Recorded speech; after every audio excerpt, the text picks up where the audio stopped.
दोस्तों नमस्कार। आदिवासी के सबसे बड़े नेता और डूंगरपुर बांसवाड़ा सांसद राजकुमार राउत एक ऐसे नेता है जो हमेशा आदिवासी के लिए संघर्ष करते हैं। आदिवासी के लिए किसी भी मुसीबत को मोल लेने के लिए तैयार रहता है। उन्होंने बहुत कम समय में राजस्थान ही नहीं बल्कि हिंदुस्तान में भी अपने नाम का डंका बजाया है। हाँ दोस्तों, भारत आदिवासी पार्टी की स्थापना करके वह सांसद बने हैं।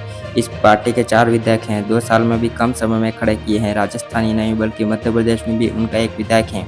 गुजरात में भी लगातार पार्टी का विस्तार करने का प्रयास किया जा रहा है, यानी मोदी के राज पर भी दांव खेला जा रहा है। लेकिन इस बीच हनुमान बेनीवाल ने भी राजकुमार राउत के संघर्ष का लोहा माना है। हनुमान बेनीवाल ने भी राजकुमार राउत की तारीफ कर दी है।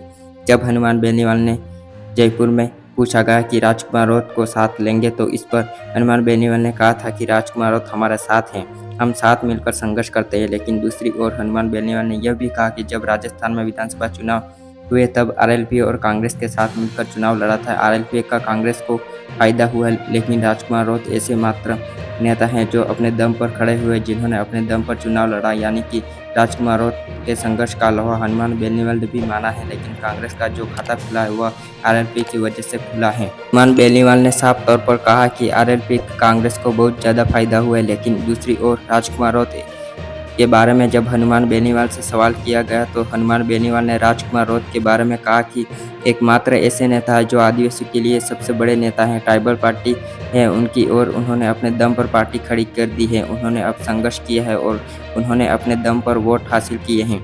राजकुमार राउत को आरएलपी से वोट नहीं मिले, कांग्रेस से वोट नहीं मिले, ना बीजेपी से वोट मिले हैं। नहीं, उन्होंने अपने संघर्ष के साथ आदिवासी के साथ रहकर अपने वोट प्राप्त किया है और अपना नाम बनाया है और संघर्ष किया है। दोस्तों, आपको पता होगा कि जिस तरीके से राजकुमार राउत लगातार संघर्ष कर रहे हैं, राजकुमार राउत ने नरेश मीणा का भी साथ दिया था। राजकुमार राउत ने कहा था कि नरेश मीणा के साथ गलत हुआ है और ऐसे ही साजिश मेरे खिलाफ भी की जा रही थी। 84 में भी जब चुनाव लड़े थे तो राजकुमार राउत ने आरोप लगाया था कि भाजपा मशीनरी का गलत इस्तेमाल कर रही है, सरकारी मशीनरी का गलत इस्तेमाल करके हमें दबाने की कोशिश की जा रही थी। उन्होंने यह भी कहा कि नरेश मीणा ने थप्पड़ गलत मार दिया था, लेकिन नरेश मीणा के साथ जो हुआ वो भी गलत हुआ। नरेश मीणा के साथ गलत हुआ, नरेश मीणा से सहन नहीं हुआ और नरेश मीणा ने एसडीएम को थप्पड़ मार दिया। लेकिन हमारे साथ भी गलत हुआ था, लेकिन हमने सहन शक्ति से काम लिया, धीरज से काम लिया, लेकिन गलत तो हुआ है। लेकिन जिस तरीके से राजकुमार राउत लगातार राजस्थान में संघर्ष कर रहे हैं और जिस तरीके से उन्होंने बहुत कम समय में अपनी पार्टी खड़ी कर दी है।